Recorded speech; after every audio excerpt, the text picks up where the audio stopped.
Venetian blinds all included in the price, you'd call it an advantage, wouldn't you? We do. The new Advantage series from Dale Alcock Homes from just $193,000. Visit dalealcock.com.au and take advantage today. Be our own extra. Australians are a lucky bunch. We can have a barbie in the outback every day if we want to. That's if you've got a Stratco Outback Veranda patio, of course. All Stratco Outback Veranda patios are individually designed to complement your home, your lifestyle and your budget. Enjoy the lucky country even more under a Stratco Outback Veranda patio. Stratco, making life better outdoors. Star Special Events presents for one show only in a live outdoor concert at the Mundaring River Hotel, Excellent Anything. 1927. Pseudo Echo and local band The Flames. Together for one remarkable night only. Saturday, April 12th at the Mundaring Weir Hotel. Tickets available now from the Mundaring Weir Hotel.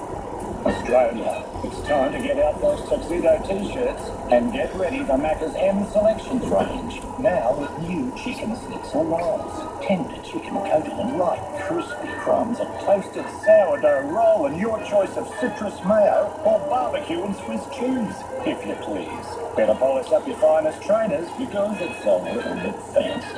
Try one today. Available after 10:30am at participating restaurants. Drive away the brilliant 2013 plate I-20 from only $14,990 and receive a bonus $1,000 F-Pass card. Hurry, the Hear Me I sale ends soon.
It'll make such a difference. I mean, if you go to any part of the world, the first thing you want as a tourist, or if you're going there, is how are we going to get about quickly and easily to the major things in town. And also with I think that education route, which the knowledge arc.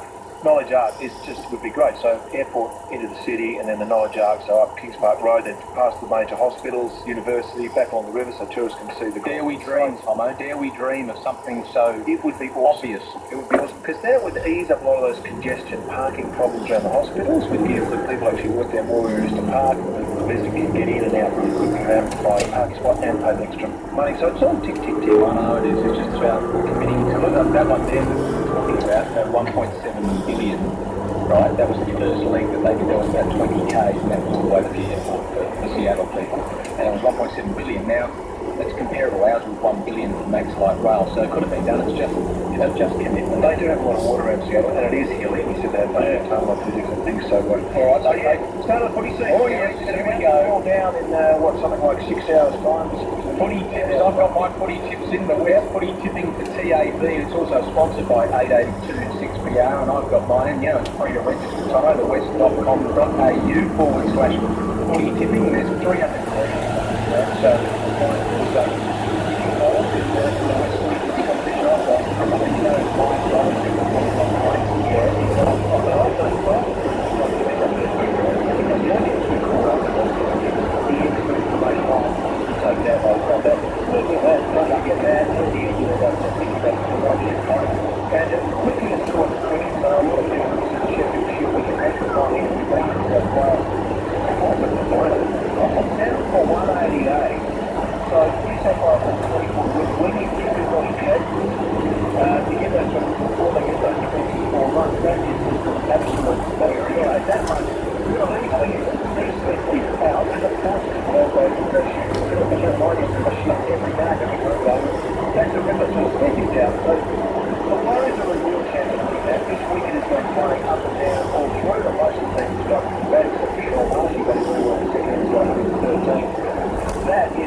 so it'd be brilliant. And really, Justin Lang, what a difference he's made. Won the T20, will go off to the Champions League.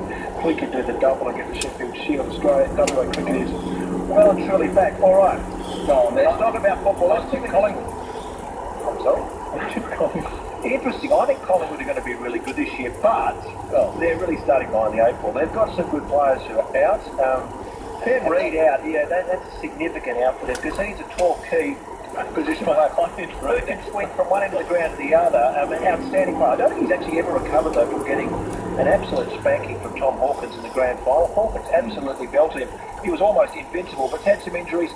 He's out. So is Jesse White. Not such a big loss. I think Collingwood got 10 guys who played under 10. Sorry, 4 players who played under 10 games. Right. Just think about this. Fremantle lost the grand final by 15 points. They didn't kick straight. They didn't convert. They're taking virtually the same side. There's only 2 changes. Sheridan and Hannah to come in. For Subban, who's suspended, and Zach Clark. In Crimea, told assembled press he was sorry that President Obama had already expressed a negative view of Sunday's referendum. I think for the Crimean people who are going to participate in the referendum on March 16th, President Putin's opinion has a higher importance. Let President Obama not be offended. Malyshev was equally defiant on the subject of European election officials who announced today they will not be monitoring the vote, citing the difficulty of scheduling planning for Ukrainian officials who perhaps like Mr. Malyshev. Frankly speaking, what's the sense for people who already announced our referendum is not legitimate to come to control and monitor? As Malyshev, wearing a dark gray suit over a black t-shirt, ran through details of ballots and polling stations, local journalists in the audience wondered privately who exactly he was. Even the organizers of this press conference weren't sure or couldn't say what he'd done before. A lot of unknown characters have been assuming key roles in Crimea in the last few weeks, since Sergei Aksyonov, nicknamed the Goblin in criminal circles, declared himself the Crimean Prime Minister. Though the meeting ended without much clarity about key details, for instance, when and how the results would be announced, a short distance away at an anemic pro-Ukrainian rally, an argument was breaking out about details. If Crimea is annexed to Russia, how would teachers be paid, wondered one woman. Would lawyers and accountants have to be retrained in a different country's law? Ruslan Zuev, wearing a ribbon of blue and yellow, Ukrainian colors, noted that in Crimea it takes a month just to get a new passport issued. So how would the whole peninsula be suddenly issued Russian citizenship? Zuev said that he thought the actual referendum on Sunday would be peaceful. Everything will be as usual for Crimea. Some will come, some will not come. But I know one thing. I'm scared to imagine what will be on Monday. Zuev says he's been beaten twice for raising these questions in public. Several pro-Ukrainian activists have been arrested over the past week in Crimea. Nearly everyone here at this rally had a story of being harassed by armed men. Natalia, who wouldn't give her last name out of concern for her family, said she wouldn't be putting in any vote on Sunday. I will not participate in such a shameful referendum. It can't be legitimate because it's being conducted while there are people with weapons walking around. It was hard to square the fear that Natalia and other protesters expressed with the seemingly normal life being lived around this touristic peninsula on the Black Sea. There are armed men walking around everywhere, many of them these self-described Crimean defense forces. But many people see the men walking around the square as protectors, needed protection from the chaos that would be walking. So when Natalia and her friends walk around the streets here, they don't carry Ukrainian flag colors. And when they come home from resistance meetings, the first thing they do is call each other to see if everyone got home safe. Troubles brought us together, said the third woman, Victoria Velichko. And after Monday, she said, we're going to keep on living in our Ukraine. Gregory Warner, UPR News, Central. Crimea isn't the only region in Europe with secession on its agenda. There's a referendum planned this fall in Catalonia. It's the Mediterranean coastal region of northeastern Spain that includes Barcelona. And the Scots are weighing independence from the United Kingdom. A few years ago, in Africa, South Sudan became independent of Sudan, and before that, of course, the breakup of the Soviet Union and Yugoslavia involved various declarations of independence, not all of them well received by the former power. Is there any consistency to U.S. policy on breakaway movements? Well, Jonathan Paquin has made a study of conflicts that break up countries. He's a political scientist at Laval University in Quebec City in Canada. And Professor Paquin, welcome to the program. Thank you very much. And first, what have you found about U.S. reactions to these various secessions? Well, I guess the first thing that should be said is that there is a clear